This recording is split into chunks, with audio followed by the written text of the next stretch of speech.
Bonjour. La dernière fois, nous avons appris à faire des inventaires.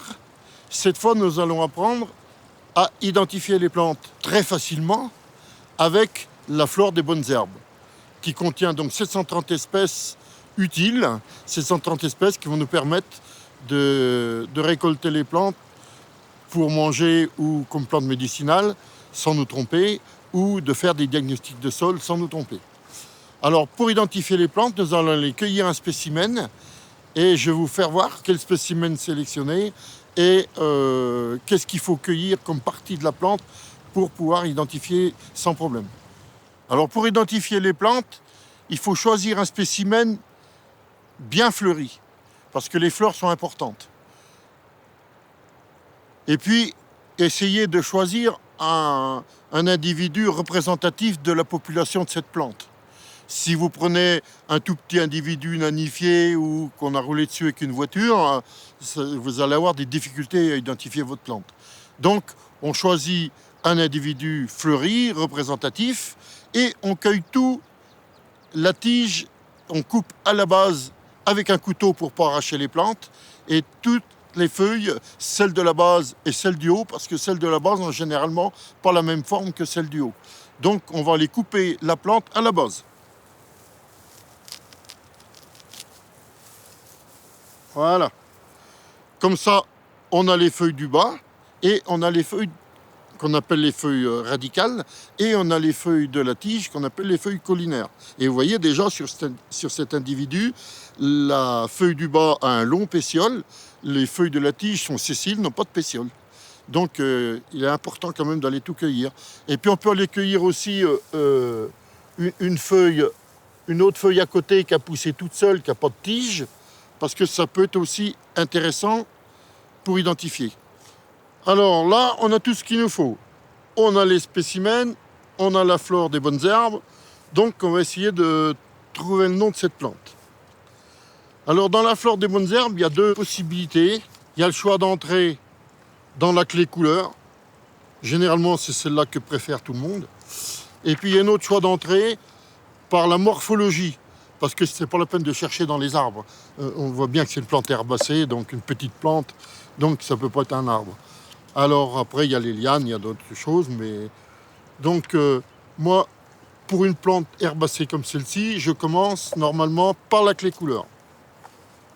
Alors la clé couleur, il y a le choix entre différentes couleurs, fleurs verdâtres, fleurs blanches ou crème, fleurs jaunes, dorées ou orangées, fleurs roses, rouges ou brunes, fleurs bleues, purpurines ou violettes.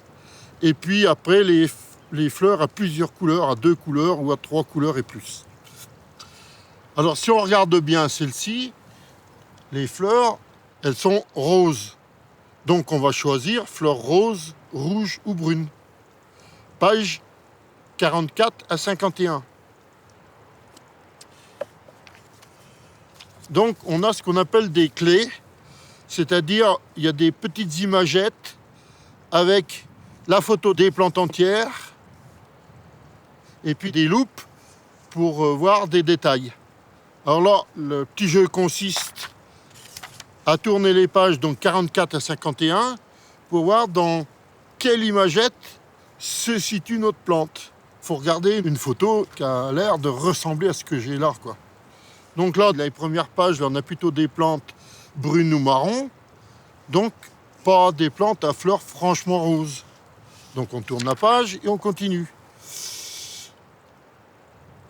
Alors là, il n'y a rien qui me plaît, là.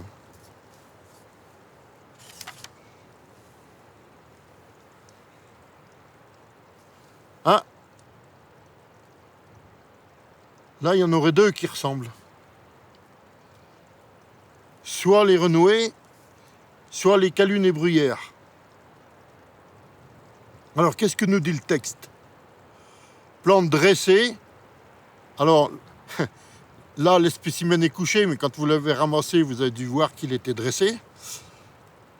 À feuilles entières, qui n'est pas divisée, donc d'un seul bloc. Muni à la base du pétiole d'une gaine membraneuse.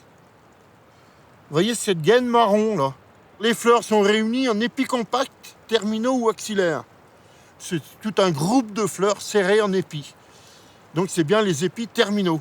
L'autre, qu'est-ce qu'ils nous disent l'autre? Plante ligneuse à feuilles imbriquées ou fines. Ah ben non, c'est pas du bois, il n'y a pas de bois, les feuilles sont pas imbriquées ou fines, donc ça peut pas être la caline ou la bruyère cendrée.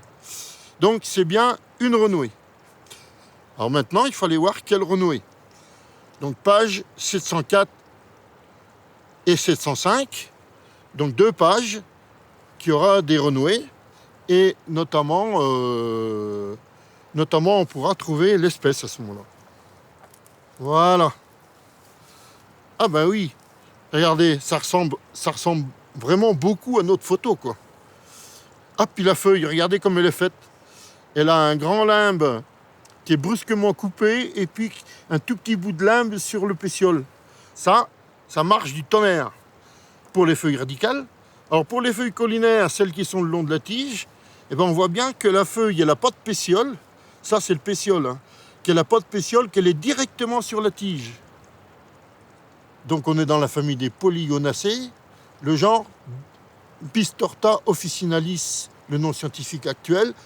Selon APG3, l'identification des plantes par le génome. Et avant, dans les flores par systématique, comme celle-ci, elle s'appelait Polygonum bistorta. Vous voyez, vous avez même le changement de nom qui est ici. Le nom commun, renouée bistorte. La taille, 20 cm à 1 mètre. 20, 40, 60. C'est bon, on est dans la fourchette. Floraison, mai à juillet, on est dans la fourchette. Répartition dispersée dans les montagnes françaises, on est dans les lieux qui sont décrits. Caractère indicateur, matière organique fossile, hydromorphisme. Alors c'est les zones où il y a de la tourbe et humide et de l'eau. Donc on est bien ici dans une prairie paratourbeuse humide. Alors on va quand même vérifier. Plante vivace glabre.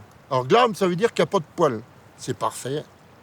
Feuille inférieure ovale et décurrente sur le pétiole. Vous voyez ce petit bout de limbe qui se prolonge sur le pétiole, c'est ce que les botanistes appellent la décurrence.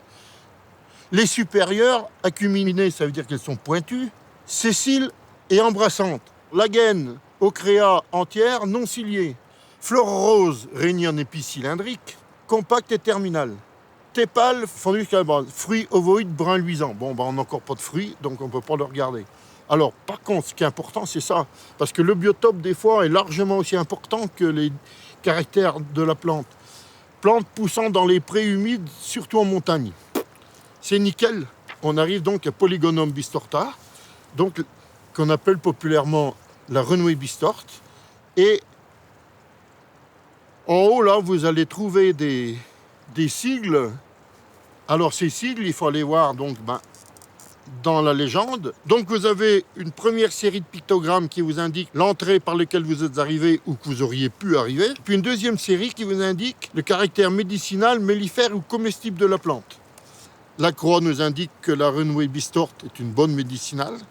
Et la fourchette et le couteau nous indiquent que c'est une bonne sauvage alimentaire. Et donc, il n'y a pas de toxicité. Si on était arrivé sur autre chose, il y a certaines plantes où on arrive à une tête de mort sur un fond rouge, là, ça veut dire qu'elle est mortelle. Donc, voilà, on est arrivé et on a toutes ces indications à notre disposition.